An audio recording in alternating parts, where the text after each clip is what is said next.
दोस्त डर जाते हैं और उनमें से एक तो कह देता है कि हमें एदा को वापस घर भेज देना चाहिए।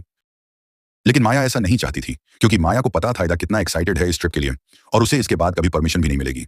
खैर, इस टाइम से सारे सो जाते हैं और अगली सुबह जब ये सब उठते हैं तो ईदा इतनी ज्यादा एक्साइटेड होती है कि उसके मूड को देखकर किसी को लगता ही नहीं है कि रात उसके साथ कुछ हुआ भी था। सभी लोग अपना अपना बैग उठाते हैं और ट्रैकिंग स्टार्ट कर देते हैं। पहाड़ों की खूबसूरती देखते हुए माया और एदा तो इसमें खो ही गई। एकट होकर अब हमें एदा के घर पर एदा की मॉम को दिखाया जाता है। जब वो सफाई कर रही होती हैं तो उन्हें एदा की डस्टबिन में बहुत सारे बाल और एदा के खून से भरे टिश्यूज दिखाई देते हैं, जिन्हें देखकर वो परेशान हो जाती हैं। वो यह बात एदा के डैड को भी बताती हैं, लेकिन एदा के डैड कहते हैं इतनी छोटी छोटी बातों को सर पर सवार नहीं कर। यहाँ ट्रैकिंग करते हुए एकदम से एला को थका थका महसूस होने लग जाता है। उसकी सांस उखड़ जाती है और वो जब रेस्ट करने के लिए वहां बैठती है तो एकदम से उसकी आंखें भी अजीब पड़ जाती हैं। उसकी ऐसी हालत को देखते हुए सभी पैनिक करने लग जाते हैं और माया जब उसके कान में उसका नाम बोलती है तब वो एकदम से होश में आती है। उसके ठीक होने के बाद ये लोग दोबारा अपनी ट्रैकिंग कंटिन्यू कर देते हैं और आधा रास्ता होने पर ये सब लोग थोड़ी देर सांस लेने के लिए रुकते हैं। इस टाइम जब सब लोग खाने पीने में और हंसी मजाक करने में बिजी थे तो एदा चुपके से उठकर यहाँ से चली गई और पास में बनी एक झील के पास चली गई। माया ने जब देखा तो वो भी उसके पीछे आई और एदा से कहने लगी, इस तरह अकेले कहीं भी जाना ठीक नहीं है। तुम समझो ये जगह इतनी भी सेफ नहीं।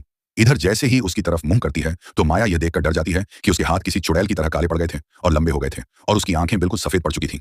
अजीब सी मुस्कुराहट के साथ एदा उसका गला पकड़ लेती है। माया की चीखने चिल्लाने की आवाजें सारे लड़कों को यहाँ ले आती हैं और वो लोग बहुत ही मुश्किल से माया को एदा से छुड़वाते हैं।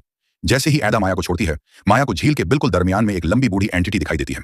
उसने सफेद रंग के कपड़े पहने हुए थे, उसके लंबे लंबे बाल थे और उसकी भी लाल आंखें बिल्कुल उसी तरह चमक रही थी जैसी आंखें उस एंटिटी की चमक रही थी जिसे एदा ने देखा था। इस टाइम माया के अलावा कोई भी उसे देख नहीं पाया। खैर, ये लोग एदा को लेकर वापस अपनी जगह पर आ जाते हैं, उसको कुछ सुंघाते हुए होश में लेकर आते हैं। एदा ने जॉब किया था उसके बारे में। जब ये लोग सवाल करते हैं तो एदा को कुछ भी याद नहीं था। अब माया ने ऐसा कहा, मुझे लग रहा है कि तुम्हें किसी स्पिरिट ने पोजस कर लिया है, यानी किसी आत्मा ने अपने कब्जे में ले लिया है। ये बात सुनकर एदा जोर जोर से हंसने लग जाती है और कहती है, पागल हो, मुझे लगता है तुम आजकल ज्यादा ही मूवीज देख रही हो। ऐसे कोई भी चीज इंसानों को पोजस नहीं कर सकती। उसकी हालत को देखते हुए इस टाइम सारे डर गए थे। सारे इस बहस में पड़ जाते हैं कि क्या इन्हें ट्रैकिंग को यहीं खत्म कर देना चाहिए या फिर पहाड़ की चोटी तक चढ़ना चाहिए। उनकी ये बात सुनकर एदा को गुस्सा आ जाता है और वो कहती हैं, पहाड़ की चोटी पर तो मैं चढ़कर रहूंगी।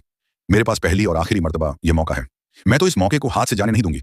पर तुम सब लोग भी ना डरो, छोटी सी तो पहाड़ी है, हम जल्दी इस पर चढ़ जाएंगे। एदा की बातों से सबको हौसला मिलता है और ये सब लोग दोबारा अपना सफर शुरू कर देते हैं।